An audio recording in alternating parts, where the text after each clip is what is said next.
안녕하세요. 오늘 함께 살펴볼 이야기는 사사기 15장에 나오는 삼손의 정말 드라마틱한 이야기입니다. 어떻게 한 사람의 개인적인 원한이 민족 전체를 뒤흔드는 엄청난 사건으로 번져나가는지 그 놀라운 과정을 지금부터 따라가 보겠습니다. 네, 이 모든 이야기는 바로 이 질문에서 시작됩니다. 한 사람의 불타는 듯한 배신감, 그리고 그 이면에 숨어 있는 하나님의 거대한 계획.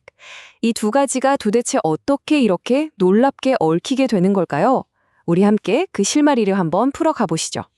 자, 그럼 이야기의 첫 장면으로 한번 들어가 볼까요? 삼손이 아내를 찾아갑니다. 마음이 영 편치만은 않았을 텐데 그래도 당시 풍습에 따라서 화해의 선물로 염소 새끼까지 손에 들고 갔어요. 과연 순조롭게 화해할 수 있었을까요? 하지만 결과는 문전박대였습니다. 장인이 아예 만나주지도 않는 거예요. 정말 충격적인 상황이죠? 그런데 그 이유를 들어보니 더 기가 막힙니다. 장인이 글쎄 삼손의 아내를 다른 남자, 그것도 삼손의 친구에게 이미 줘버렸다는 거예요. 그러면서 이런 정말 믿기 힘든 변명을 들어놓습니다. 장인은 여기서 한술 더 뜹니다. 아내의 동생이 더 예쁘니까 그녀를 대신 데려가라는 거죠. 이건 삼손에게 정말 엄청난 모욕이었어요. 그런데 여기서 정말 흥미로운 점이 뭐냐면 삼손이 이 제안을 단칼에 거절했다는 사실입니다. 왜 그랬을까요? 그는 자매를 동시에 아내로 맞이하면 안 된다는 레위기 18장 18절의 율법을 분명히 알고 있었던 겁니다.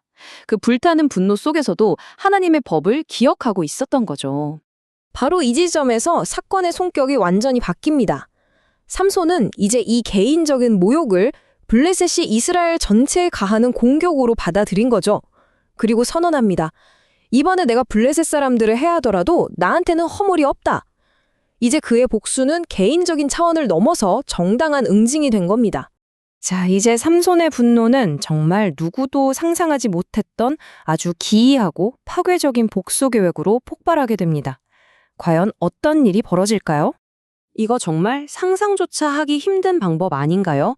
여우를, 그것도 300마리나 붙잡아서 꼬리를 둘씩 묶고 그 사이에 불 붙인 횃불을 매달아서 블레셋 사람들 밭으로 풀어넣는 겁니다. 이 귀괴한 전략이 불러올 끔찍한 결과, 한번 상상해 보세요. 그 결과는요, 말 그대로 재앙이었습니다. 타이밍도 정말 기가 막혔어요. 하필이면 밀을 수확하는 시기였거든요. 그래서 피해는 상상을 초월했습니다. 쌓아둔 곡식단, 아직 밭에 서 있는 곡식, 그리고 포도원이랑 올리브나무까지. 블레셋의 생명줄이나 다름없는 식량 창고가 그냥 순식간에 잿더미로 변해버린 거죠. 분노한 블레셋 사람들의 보복은 정말 잔인했습니다. 그들은 삼손의 아내와 장인을 찾아가서 불에 태워 죽여요.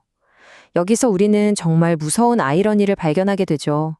남편을 배신해서라도 자기를 지켜줄 거라고 믿었던 바로 그 블레셋 사람들. 결국 그녀는 그들의 손에 비참한 최후를 맞이하게 된 겁니다. 이제 이 갈등은 삼손과 블레셋의 대결을 넘어서 더 안타까운 국면으로 접어들게 됩니다.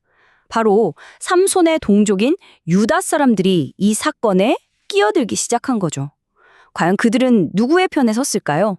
유다 지파에서 군대가 움직입니다. 무려 3,000명이나 되는 사람들이 삼손을 찾아오죠. 하지만 그들은 삼손을 도우러 온 게 아니었습니다. 바로 자기들의 영웅을 체포하기 위해 온 거였어요. 유다 사람들은 삼손에게 이렇게 소리칩니다. 블레셋 사람이 우리를 다스리는 거 몰라? 왜 문제를 일으켜서 우리를 곤란하게 만드냐며 그를 비난하는 거죠. 아, 정말 너무나 안타까운 모습입니다. 그들은 자신들을 구해줄 구원자 대신 자신들을 억압하는 통치자의 편에 서는 길을 선택한 거예요. 두려움이 그들의 눈을 완전히 가려버린 거죠.